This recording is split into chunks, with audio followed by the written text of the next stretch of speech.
Hi, this is Brenda with Majestic Mountain Living.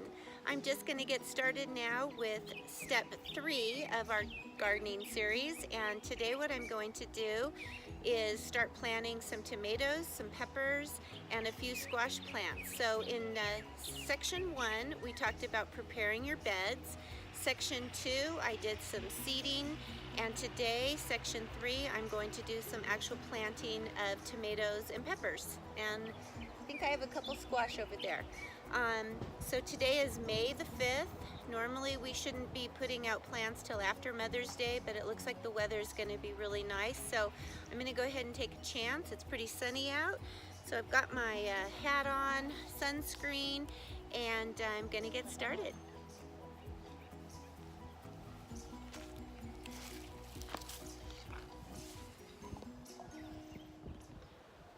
Okay, so what I've done, and I'm going to show you, is I've kind of laid out the various plants so I kind of have a good idea where I want them to line up. I've left some room because I'm going to probably pick up a few more pepper plants and a couple more tomatoes, so I've left the space for those. And then as far as the squash plants go, I only was able to find zucchini when I was at the store the other day, and I actually like to also do the yellow crickneck squash, so I've got those in the house seeding. So probably won't be able to put those out for a few more days. So let's take a look at what I've done so far.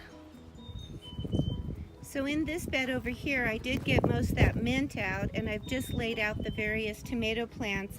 In the back row there are two peppers. One's a jalapeno and one's a pimento.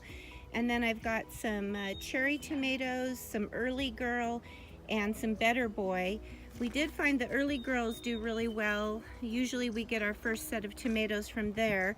So I've just spaced them out. I'll probably go ahead and put maybe a couple more in here and over here, and then maybe some more peppers. And then as they start to grow, I will stake them, and I'll show you what we use. We use similar green poles like that, and then they have these little attachments that go on the poles, which make it a lot easier because you can move them around however you want. The tomato cages just didn't really work for us, so we switched over to those.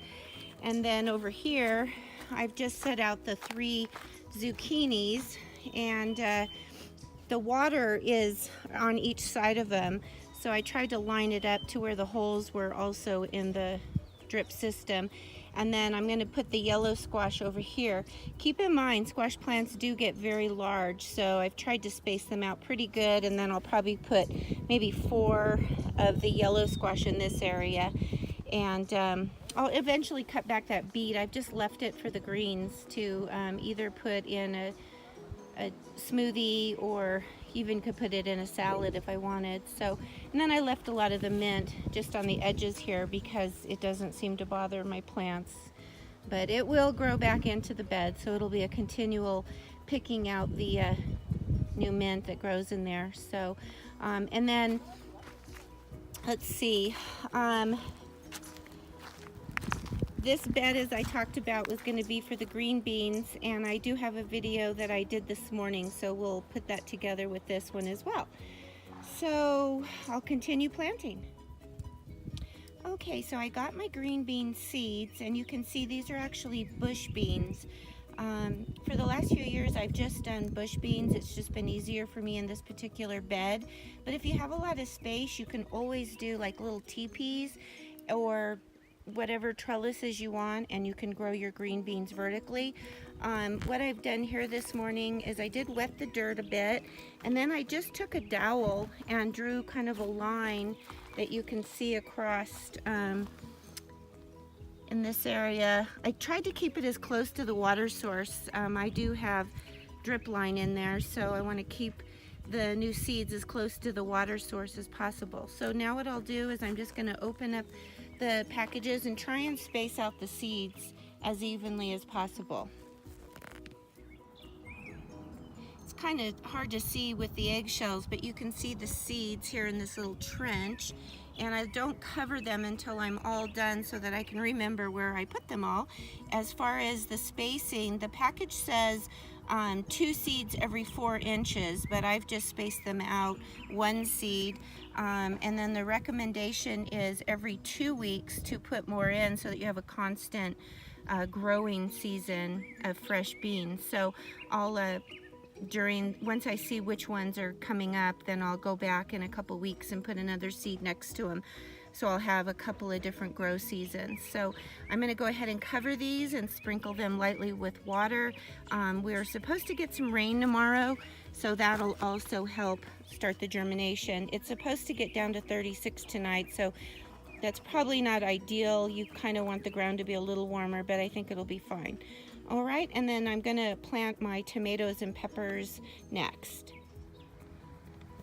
I wanted to show you, here's something I like to do if you're not familiar with planting. When you pull the plant out of the pot, it's going to have a lot of roots down here at the bottom, and I don't know if I can do this with one hand, but I like to kind of ruffle up the bottom a little bit before I stick it in the dirt. It just gives the plant, I think, a little bit more opportunity to soak up its moisture. So just wanted to show you that. And then what I've done is I've got all of them actually in the ground.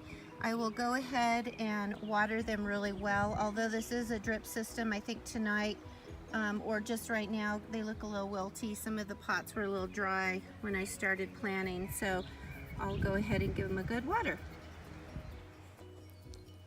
Thanks for joining me in the garden today. In the next section, I'll continue planting, and then I'll be showing you the process of things coming up along the way.